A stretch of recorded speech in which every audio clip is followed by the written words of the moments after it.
everybody? Mark, aka the Nerdy Punk, back again tonight for a new video. And before we get started tonight, everybody, cheers. I'm enjoying a nice glass of Chivas tonight. Hope your weekend is going well here, as it's now Saturday night. It's been a while since I made a video, and I apologize, but hey, better late than never, right? Tonight, I'm finally going to tell you my top 10 movies of 2022. I know, we're into March. It's March 4th. It's been a while, and I apologize. I went the whole month of February with no videos. But like I said, better late than never, finally getting around to my top 10 movies of the year last year. Now, I wanted to make this video in January. I was giving myself a little bit of time in January to catch up on some movies that I missed during the year. But as usual, January came around, I went back to work after the holidays, and I just got so swamped and busy and stressed and everything that I didn't get to it. So finally circling back to get this, and hey, it's basically Oscar week at this point. The Oscars are next Sunday, March 12th, so I definitely encourage everybody to watch if you love movies. I will definitely be watching, and I can't wait to see what wins. And I will be doing several videos this week, hopefully, fingers crossed. You've got the video you're watching right now, which is my top 10 movies, my own personal list of my favorites. And then I want to do a Oscar predictions video of what I think is going to win on Sunday night. And then, of course, I would like to do my own movie awards, which may or may not be coming out before or after the actual show itself. I'm not entirely sure yet whether I'm going to make that before or after. And then, of course, I'll have my own reactions for you as to what won and whether I enjoyed it or not. So, all those videos coming soon, I promise. Fingers crossed that actually happens this time. So, like I said, tonight we're going to go through my favorite movies. Now, a couple caveats. I did not see every movie that was released in 2022. Of course, it's impossible. I barely am able to watch the movies I really want to see, let alone every movie, obviously. That will never happen. So there may be some things that I've missed, some movies that I didn't get a chance to see, and if one of your favorites is not on the list, go ahead and let me know in the comments down below what you think were your favorite movies of the year, and I might get around to watching some of those as well. Let's go ahead and get into the honorable mentions. So this year, I feel like there were a lot of really solid movies. Nothing, like, completely blew me away out of this list. The top, 3 or 4 movies, I think, are head and shoulders above the rest of this list. I think they kind of separated themselves out, but the rest of this list is full of really solid movies. There's a lot of them, but some, I'm not quite as impressed with the movies this year as I have been in recent years.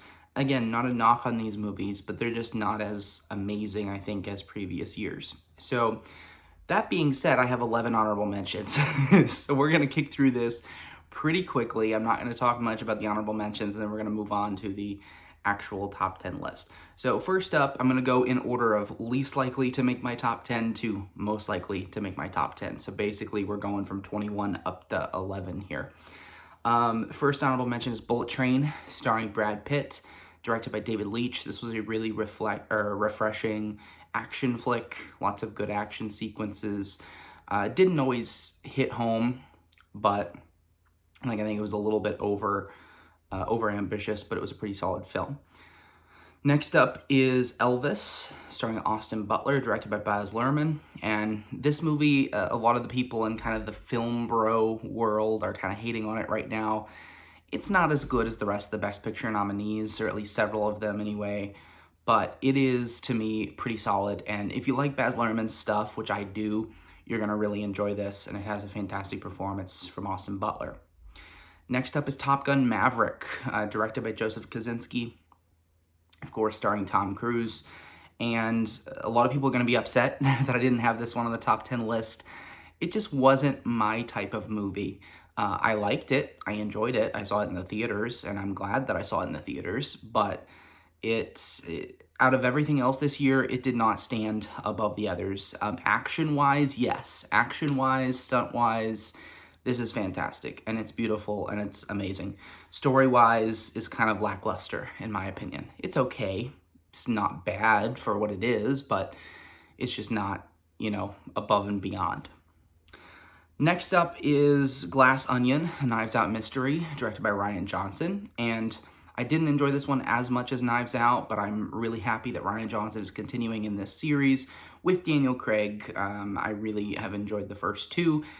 Like I said, Knives Out is a little bit above this one, but this was a solid addition to that series. Next up is Bodies, Bodies, Bodies.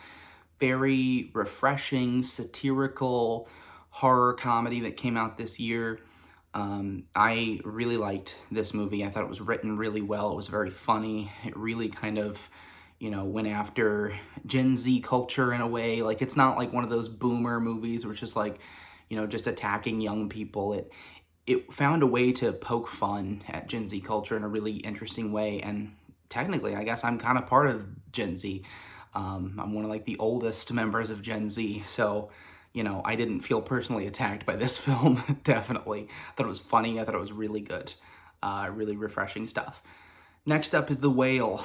The Whale is on here because of Brendan Fraser and his amazing performance. If he wasn't in this movie, I don't think this movie would be anywhere near my list. I was not nearly as big of a fan of the film as I was of Fraser's performance. He sold it. He and Hong Chow, who also delivered a fantastic performance, sold it for me. So I really like the performances in the movie. The movie itself was kind of okay. Next up is Pearl.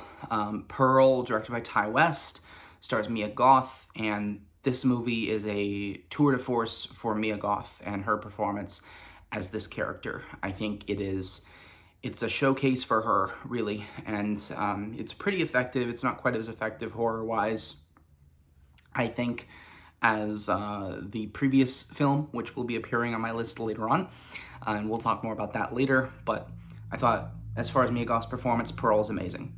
Barbarian, another refreshing, entertaining horror film. It starred Justin Long and Alexander Skarsgård. I'm blanking on the woman's name right now, but whatever it is, if you know it, leave it in the comments. I really liked this film. It took a really unique twist in the middle, and I really liked it. Next up is Nope, directed by Jordan Peele. Really good sci-fi horror blend. Felt like a modern blockbuster, but done well. You know, it definitely borrowed some inspiration from things like Jaws, and even though it has nothing to do with sharks and the beach, you can definitely feel that if you've seen both of those movies. I really liked it, and Jordan Peele's doing some exciting stuff. Next up, Triangle of Sadness. This one was very, very close to making the list. It was right there, and if the third act was better, I think it would be. I loved the first two acts of this movie. It's a satire. It really pulls no punches going after the wealthy and influencer, there we go, culture and all of that stuff. And I really loved that. I thought it was really, really good. And Woody Harrelson is fantastic in the movie. It has probably my favorite scene of any movie this year, with the captain's dinner scene, which is towards the middle of the second act.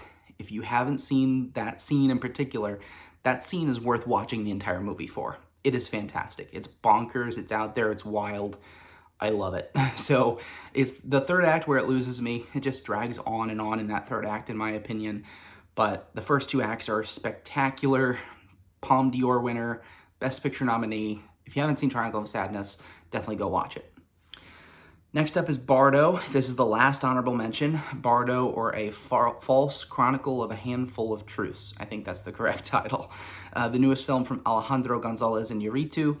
And I've heard a lot of criticisms of Iñárritu in recent years, and I understand where they're coming from. I like him as a filmmaker. I don't know what kind of person he is, but I think he makes good films. And I really liked this one. I think it's really underrated. It's gotten a lot of hate, but it's a very surreal experience. I really appreciated it. It was like Iñárritu doing a David Lynch film. And of course, Lynch is my favorite director, so I really loved that approach and everything he did there. that is your honorable mentions. Your 11 honorable mentions. Quick drink here. And then we will get started with the top 10 list. So, coming in at number 10, the last spot is taken by the Banshees of Inisherin, directed by Martin McDonagh. Banshees is, of course, Best Picture nominated. Martin McDonagh is nominated for Best Director. It's getting a lot of awards love and buzz. It won several things at Golden Globes, if I recall correctly. So this is an awards darling, and you can see why. I mean, it is a fantastically written movie with amazing performances in it from Brendan Gleeson and Colin Farrell. It didn't quite hit home with me as much as other people, which is why it's only number 10 on the list, but I think it is a very good film. And the part I really kind of appreciated the most, so it's about the breakdown of this relationship between two guys who are friends, and it's kind of in the background you see the real life conflict with the Irish Civil War, and there's a lot of really good kind of subtle commentary about how this relationship between these two guys is like a analogy for the relationship within Ireland at the time. And I think that was very well done. It wasn't like over the top, like hitting you over the head with it. It was really subtle and really well done. So this movie is pretty solid film, and I will not be disappointed if it wins some awards. Coming in at number 9, The Batman, directed by Matt Reeves, of course starring Robert Pattinson as Batman, and this is one of my favorite comic book movies. I mean, if it was like 3-4 years ago, this could have been my number 1 movie because I was really into those type of movies back then. But this is a rival to Christopher Nolan's Dark Knight series. I think it's that good. And it may be my favorite, like, purely comic book inspired Batman film, because I really feel like Matt Reeves captured something in the comics that Christopher Nolan didn't. Nolan's movies are amazing in their own right, and The Dark Knight is probably always going to be my favorite comic book movie of all time. But Nolan took Batman and took him in a different direction. I feel like Matt Reeves did the same thing, but more true to the comics than any other live-action film has been. I thought the choice of the Riddler as the villain was very good. I thought Paul Dano was pretty solid overall. I loved the dark eeriness of that movie. I love just everything about it. The moody music and score, it was fantastic. Number 8, After Sun, directed by Charlotte Wells. This is Charlotte Wells' debut feature, and man, I'm excited to see what she can do now. I obviously had never heard of her before and never heard of this movie. It got some buzz on the award circuit, and so I watched it, and I was blown away. Loved this movie. It's kind of a slow burn. It's somewhat semi-autobiographical, where it follows a character. It's inspired by Charlotte Wells as like a teenager, preteen age, and she goes on a vacation with her father, and the movie basically follows this vacation and the interactions between the two of them, and it's very subtle, but it's incredible and emotional and hard-hitting. And if you've had like any types of difficulties in your relationship with your parents, like, you will understand immediately, and you will make, it will hit home to you immediately. And it did for me. Although I didn't go through the same things that she went through, it's very universal, the types of feelings that it brings up, and it can be kind of heavy at times. But it was really, really good, and it was shot in such a unique way, and they integrated so many different types of shots in the movie itself. So I really liked this movie, and if you haven't seen it, because it's kind of underappreciated, although Paul Mescal did get a nomination for Best Actor, so that's bringing some attention to it, but if you haven't seen it, definitely go watch it. My number 7 pick is The Menu, directed by Mark Mylod. This was a complete surprise, and the momentum that it has picked up is a complete surprise.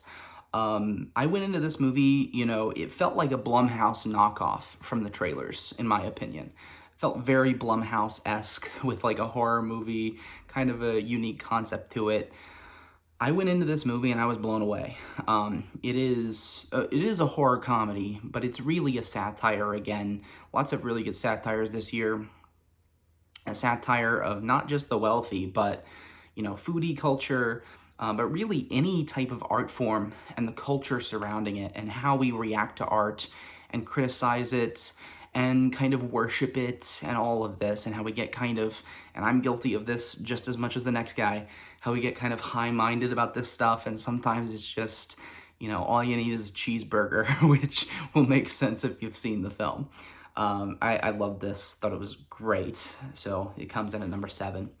My number 6 pick is The Northman, directed by Robert Eggers. This is the 3rd film from Robert Eggers, and he's another one of my favorite kind of up-and-coming directors. This movie is epic, graphic, deep. I mean, there's tons of attributes that I could give this movie. The fact that it's getting no love from any of the award shows is a travesty. I mean, this movie is so well shot. It's gorgeous. It's dark. It's impressive. The actual screenplay itself is incredible. I mean, Robert Eggers always seems to go for these kind of out there settings for his movies, like The Witch being set in isolated New England in the 1600s. The Lighthouse, again, kind of an isolated movie from like the 1800s, I believe. And the realistic nature that he goes for, not just in how the movie looks, but the dialogue itself. And this is no exception. So I just really, really loved this movie. Number 5 is X, directed by Ty West. This is the sequel, technically, even though it came out first, to Pearl. Right? Pearl serves as a prequel to this one. This was my favorite horror movie of the year. Like, straight up horror film. This was my favorite. It stars Mia Goth, and it kind of birthed this trilogy that nobody really knew was going to happen when this movie came out in March of 2022. And it wears its inspirations on its sleeve, heavily inspired by films like Texas Chainsaw Massacre and those gritty, dirty horror films from the 70s and 80s. And I loved everything about it. Fantastic performances.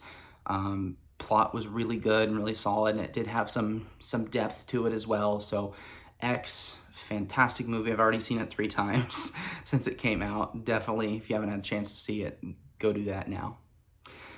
Number 4 is Tar, directed by Todd Field. Another award show darling this year. This one I have an interesting relationship with. So I watched the movie. I've only seen it once. But I watched the movie and I wasn't really feeling it. I was kind of bored by it. I thought it was just kind of pretentious and ridiculous. And then the movie kind of changed in the second act, and it really started to win me over. I still wasn't sure how I felt about it, and I think I put it in as like a 3.5 out of 5 on Letterboxd, which is a solid grade, but, not amazing. And the more I just sat with this movie and thought about it, it blew me away. Like, it kept climbing up and up the list. I mean, Cate Blanchett is amazing in this movie, and I could tell that from the get-go. Like, she was a fantastic performance in this movie, maybe her career best performance, and she definitely deserves the Oscar if she gets it. She's one of several actresses, I think, this year that deserve the Oscar. That being said, my initial thought was, well, this is going to be a really good performance from Cate Blanchett, but there's not much else to write home about. And then, like I said, it just kept growing on me, and I really liked this story and the way that they told it. It's got a lot of interesting commentary in it. It's not just about, like, cancel culture, which is what they were kind of billing this movie as. A lot of critics are saying this is a cancel culture movie. It's kind of, but kind of not. Like, there's a lot more in depth with this to think about. And some of the themes that they explored and what the critics were saying, I'm like, this is not going to be for me at all. But yet it was. So I really enjoyed this movie, and definitely if you're kind of writing it off because you're like, oh, this is some stupid cancel culture movie, give it a chance. It's got a lot of depth to it, and it is a bit of a slow burn, but it's worth it, definitely. Number 3, Decision to Leave, directed by Park Chan-wook. This one is incredible. A South Korean film by, of course, Park Chan-wook, who's a South Korean director, a legendary director. This is the first movie of his that I've actually seen, though. And, of course, I heard so much buzz about it, I had to watch it. This basically follows a detective who's investigating a murder, and he kind of sort of falls in love with the wife of the victim, who's also kind of a suspect. And the movie kind of goes from there and explores their relationship, and it's got a lot to do with like toxic relationships and falling in love with the wrong person, or falling in love with somebody you're not supposed to fall in love with, and that kind of stuff. And I think that's relatable for just about everybody. We've all fallen in love with somebody who we probably shouldn't have, whether it be because they were completely wrong for us, or it was the wrong situation, or we end up going through a toxic relationship. You name it. We've all been there, I think. So it's a very relatable film, and it's gorgeously shot. I mean, so unique and creative in the way that he shot this movie, all the different perspectives that this movie does, the way that it's edited together. It is a travesty that this film is not nominated for editing. It absolutely should be. So, Decision to Leave, definitely give it a chance if you haven't seen it. Number 2. My number 2 movie of the year, it was my number 1 for a long time, Everything Everywhere All at Once, directed by Daniel Kwan and Daniel Scheinert. This movie, when I saw it, blew me away, just like it blew away everybody else. Everybody who's seen this movie was just in awe of it, I think. There were maybe, so whenever I went to the theater, there were a few other couples in the theater. There was one couple who was very annoying. If you're ever in a movie theater, don't be this person, where they just felt the need to give their commentary. Like if they thought a scene was boring, or if they thought a joke was stupid, they had to verbalize that. Never do that, because that can ruin the movie theater experience for other people. It didn't ruin it for me because I was really getting into this movie, and it didn't really matter what was going on around me, but for some people that can ruin it. So I guess not everybody is in awe of this movie, but I was, and a lot of people were. Such a creative film. I mean, it has a lot to say again, but it's the creativity and the fast-paced nature of it, and all the jokes and the hilariosity of this movie. I enjoyed every minute of it, and I will be pulling for it in the Best Picture race for sure. My number 1 movie of 2022. It really hasn't been a contest since I saw this movie. There's been a hint in the video the entire time, right behind me. Babylon. Yes, Babylon is my number 1 movie of the year. And it is, of course, directed by Damien Chazelle. This is his 4th movie, I think. But he's made a bunch of classics in the past. La La Land, Whiplash, First Man, I think is his other movie. The first 2, bona fide, classics of recent years. And he's already won an Oscar, at least one, maybe 2 or 3. So, I don't feel quite as bad that this movie's not getting the love that it deserves, but I still feel pretty bad for it because I love this movie. This movie flopped at the box office. I saw it twice in theaters. I was the only person in the theater both times. Sorry, hiccup. And I feel so bad for that because this movie deserved so much better.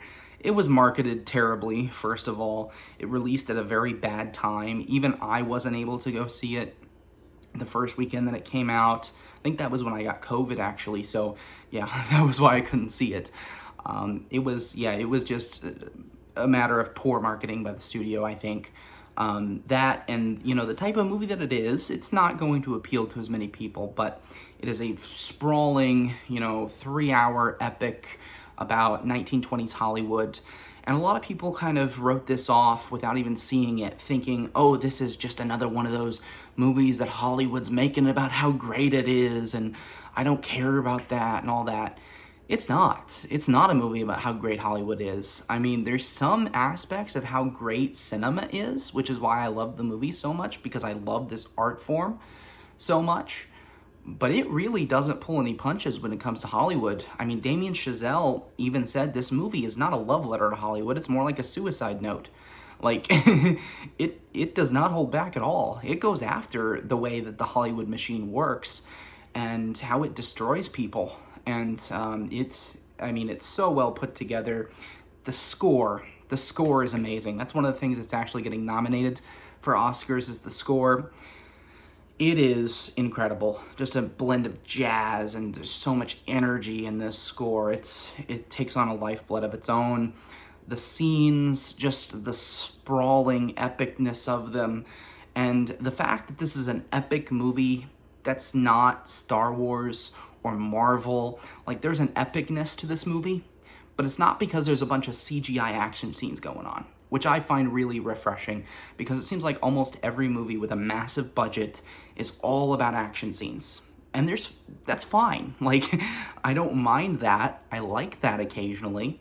I don't like that being every single movie. And so having a movie that gets $100+ million in budget and it's about something like this, I couldn't enjoy it more. And of course, it has some of my favorite actors and actresses of all time. It has the incredibly gorgeous Margot Robbie, who is my favorite actress right now. You have Brad Pitt, who's amazing. And then the newcomer who really stole the show, Diego Calva. Diego Calva was incredible in this movie, and he was robbed of any award recognition because he really becomes the heart and soul of this film. And you look at the movie through him, and he absolutely delivers. So Babylon is my favorite movie of 2022, and it's probably not really that close. I loved this movie so much. So if you're like the vast majority of people who didn't watch this movie and didn't give it a chance, I forget which streaming service it's on, but it is coming out on 4K and Blu-ray in the next couple weeks, and I will definitely be picking that up. And I encourage you guys to do the same.